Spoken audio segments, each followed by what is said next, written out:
सुन ले, सब लोग सुन लिया? हम झूठ बोला तो सजा मिले। सुन लिया तुमने कि नहीं सुना?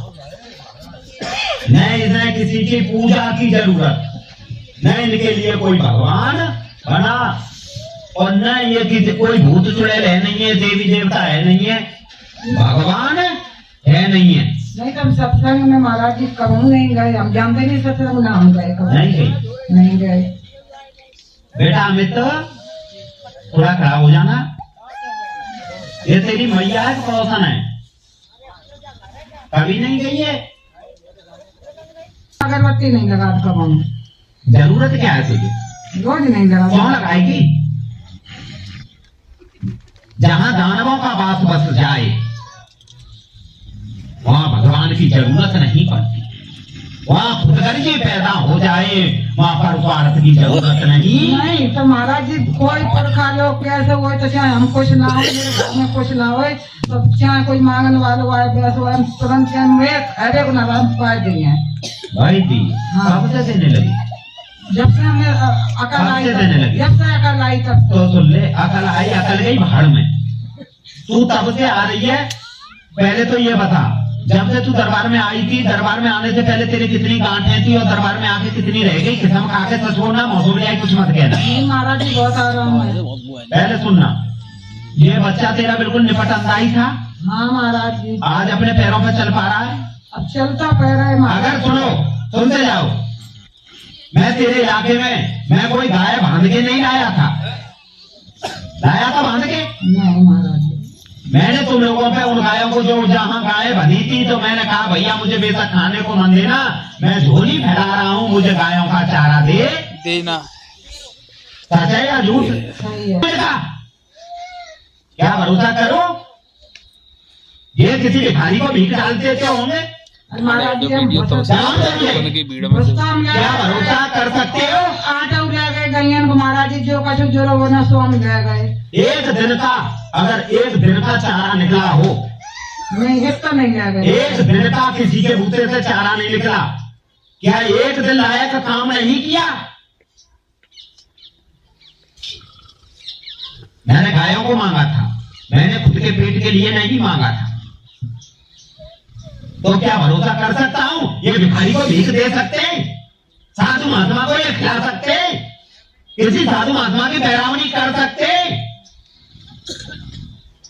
जवाब दो मुझे। और रात्रि के वक्त भी मैंने पूरे तौर पर 20 दिन बाद एक फाइल खोलते हुए बताया, कहां से 20-22 साल पहले जहां पर तुमने पट्टे पे खेत किया, मैंने वहां का जवाब दिया, रास्ते को बता दिया, तेरे घर पे जिस तरह की झोंपड़ी थी उसका मैंने बता दिया, और साथ में बोल दिया ये काले सर्प को मारा तुमने। अब महाराज जी ने कहा तो आते, लेकिन हमें ध्यान नहीं। उसके बावजूद जिस काले सर्प को मारते वक्त मैंने पूरे तौर पर कहा 20 से 22 साल हो गई और काले सर्प को मारा था तूने अपने घर के अंदर। वो सर्प अकेला नहीं था, वो जोड़े से था। फिर उसके बाद समाधान की बात आई तो मैंने कहा बेटा चुप रहना, मैं बोली बोलता रहूंगा, तू कुछ मत कहना। मैंने कहा बेटा तुझे 51 गंगाएं नहानी पड़ेंगी। क्या गंगाएं मेरे मतलब की भैया? मेरे मतलब की तो नहीं। 51 साधु ब्राह्मण कन्याओं को जमाना पड़ेगा, क्या ये मेरे मतलब के? क्या मेरे मतलब के ये? नहीं महाराज। जवाब दो मुझे। नहीं महाराज जी। और जो भी बने दान दक्षिणा भी दो तो उन्हीं को दे देना, था क्या वो मेरे मतलब की? उसके बावजूद मैंने कहा शायद जो मजबूरी से जूझ रहा है, बच्चा आंखों से जवान अंधा हो गया, इलाज में काफी पैसा खर्च हो गया, और जिसके लिए मैंने कहा था जा अपना चेकअप करा लेना, और रही बात 50% है गांठ तेरी खत्म कर दी, और 50% जितना वक्त दरबार में दिया 54 वक्त डॉक्टर को देना। कार्ड तुम लोगों के पास होगा, पागल बाबा से मुलाकात कर लेना। अगर 54 वक्त में इसे डॉक्टर खत्म कर ले तो बात करो।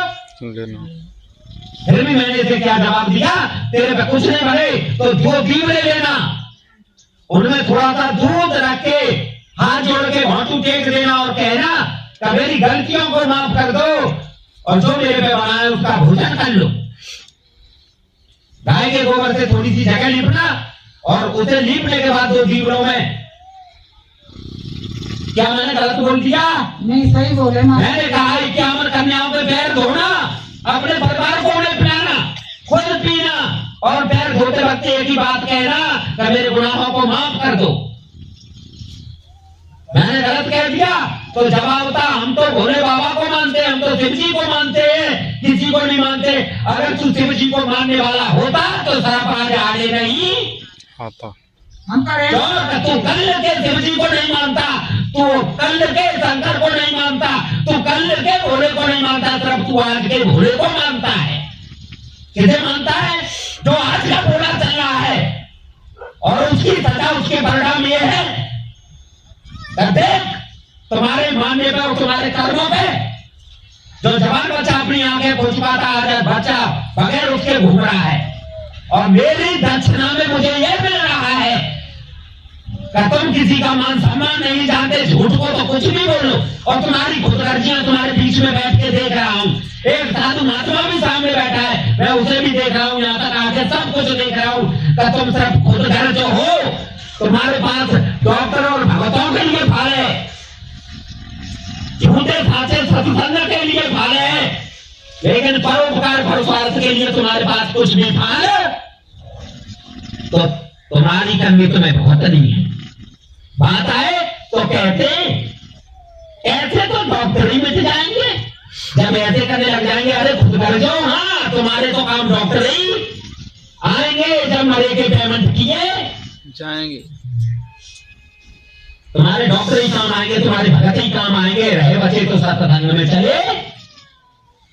तुम्हारे बगल में अगर कोई साधु भी रह रहा है, तुम उसका सम्मान नहीं जानते, किसी साधु की पैरामणी नहीं जानते, तुम किसी को दक्षिणा नहीं देना जानते, तुम किसी गरीब की मदद करना नहीं जानते, तुम किसी का बच्चा चाहे कितना भी पीड़ा में करारा हो 100 रुपए देके उसके इलाज का इंतजाम नहीं कर सकते, तुम कितने गिर गए हो तुम। किसी जवान बहन बेटी भाग जाए तो ठट्टा झाड़ोगे तुम, उसकी शादी में मदद नहीं कर सकते तुम, तुम्हारी औकात है। लेकिन मेरी ये औकात है जो आज तक न देखा हो, वो तुम्हारे बीच में दिखाने को आया हूं, समझाने को आया हूं, बताने को आया हूं। फिर भी तुम्हारी समझ में क्या आता है? थोड़ा सा ट्रेलर मिला, फिल्म वो वहीं चालू हो गई, तुम्हें रास्ता भी बता दिया, घर पे जाके ये काम करना है, वो नहीं हो रहा, टाइम से तुम पर नहीं चला जाता, क्योंकि सारे काम तुम्हारे हम ही करते हैं।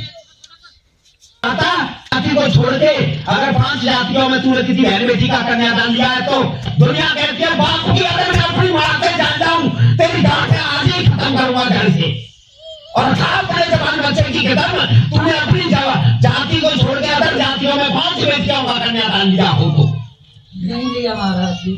औकात क्या है तुम्हारी? महाराज जी खुद जो हो तुम, हमारी औकात तो महाराज जी आप जानो। रुक जा बहना, मान के लिए सम्मान की जरूरत है, मान के लिए सम्मान की जरूरत है, और सम्मान के लिए भाव की जरूरत है। औकात इससे नहीं होती तो मुझे 1 लाख खर्च करना है, मेरे पे अगर भाव होता है वो किसी भी जाति की बहना है तो मुझे जाके कुछ न बने तो दानों में दान है तो कन्या 1 रुपए से उसका कन्यादान लेना चाहिए। मेरा बच्चा बीमार पड़ा है तो एक बार को मैं अपने बच्चे को देखूं या न देखूं, दूसरे के बच्चे को अगर मेरे प्रति भाव है, उसके पास दवा को नहीं है तो उसे 10 रुपए का इंतजाम करके चाहे 100 रुपए परवरदिगार तेरे बचाएगा एक दिन। ये हो सकता है तेरा बच्चा आने वाली होनी से बचेगा। क्या है ये? क्या है ये? क्यों? ये सारी बातें कौन बोलता है? न व्यास गद्दी पर बैठ के बोलता है, न सत्संगी अपने लेक्चरों में बोलता है। भगत ये सारी बात नहीं बताता है, और डॉक्टर के यहाँ तो मरे का पेमेंट किया जाता है। गीत तो हर कोई गाता है, पीठ के पीछे गाल बजाता है, और पागल बाबा खुले में कहता है, सामने खड़े होकर जबान क्यों नहीं चलाता है? तो नमूना अपने हमारे पर जाता है। तो है ना, अगर ये बातें बोलेंगे अगर तुम्हारे पास, तो आज जवान बच्चे को देख के अगर दुख न होता उस दिन तेरे भरत की आंखों में आंसू, तो रात बहना तुझे क्या बता दूं, मेरे भी आंखों में आंसू थे जब वो नागिन अपना हिसाब मांग रही थी। और तेरे मर्द ने कहा मैं भोले को मानता हूँ, वो कौन सा भोला है? मैं उसे पूछ रहा हूँ क्यों? तो सारे नाग शिवजी से जुड़े हुए हैं, सारे नाग भोले से जुड़े हुए हैं। फिर वो नाग का सवाल मेरी कुंडली में कैसे आया बहना? तूने बताया? तुझे मैंने पूछा कभी? जवाब दे बहना। मैंने खुले तौर पे कहा था वो काला नाग था। तेरे घर वालों से पूछा मैंने कभी? नहीं महाराज जी, तेरे पड़ोस में जानने गया मैं? नहीं। तुझे तेरे बच्चे की दिख रही है, तेरी दम घुट रही है, तो उसका भी तो मर्द आंख कुचल के मुंह तोड़ के सब तरीका से मरा था। आज तुम भुगत रहे हो, तो मैंने क्या मांग लिया उसके बदले में? तुम अपनी रिहाई के लिए तो शायद वो मेहरबान हो जाएगा और तुझे मुक्ति का रास्ता मिल जाएगा। तो तुम बता रहे हो हम किसी को नहीं मानते, देवी को न माने, न देवता को माने, न किसी को माने। तुम परमात्मा हो गए तो मेरी औकात कहाँ रही? मेरी औकात कहाँ रही? चौंक मेरी औकात। मैंने सोचा कि शायद किसी के भविष्य को लड़ूंगा तो शायद समाधान इन्हें भी मिलेगा और उसका भी समाधान हो जाएगा। कोई भी अंगुली उठा के कहो मैंने अपने लिए क्या मांगा इनसे? अंगुली उठाओ, मांगा मैंने कुछ? तो मेरी औकात एक कुत्ते से गई बीती निकली और मैं कुत्ता बन के रह गया। क्यों? कन्याओं के पैर धोके पीना कोई गुनाह नहीं होता। अरे गुनहगार अगर कोई गुनाह भी किया है तो तर जाएगा जब उसकी अदालत ने देखा जाएगा। किसी नाक को किसी तरफ को दूध पिलाने से दूध कम नहीं होता। वो भी हिसाब तेरी डायरी में निकल के आएगा, हो सकता है हिसाब चुकता हो जाएगा। और तुम हमें हिसाब दे रहे हो शिवजी तक का। हम महादेव को मानते हैं। अरे तुम महादेव के नाक को तो मान ही नहीं रहा। तो महादेव किसने देखा?